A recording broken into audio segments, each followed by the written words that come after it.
পথ দুর্ঘটনা রুখতে এবার কোমর বেঁধে নামলো Bagdogra traffic guard. Bagdogra Asian হাইওয়েতে দ্রুত গতিতে চলা বিভিন্ন চার চাকার গাড়ি, দু চাকার বাইক এবং যাত্রীবাহী বাসের বিরুদ্ধে কড়া পদক্ষেপ নিল ট্রাফিক গার্ডের কর্মীরা।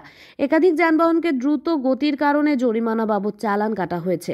শনিবার সকালে বাগডোগরা এশিয়ান হাইওয়েতে হঠাৎই পথে নামে ট্রাফিক গার্ডের কর্মীরা। মূলত বেপরোয়া গতিতে গাড়ি চালানোর কারণে হাইওয়েতে যে দুর্ঘটনাগুলি ঘটে তা রুখতেই এই বিশেষ অভিযান চালানো হয়।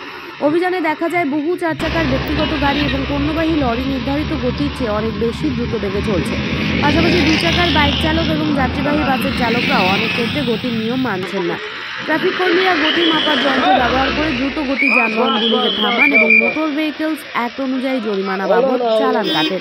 এই অভিযানে যাত্রীবাহী বাস, লরি, ব্যক্তিগত চার চাকার গাড়ি এবং বাইক সব ধরনের যানবাহনকে জরিমানার মুখে পড়তে হয়েছে।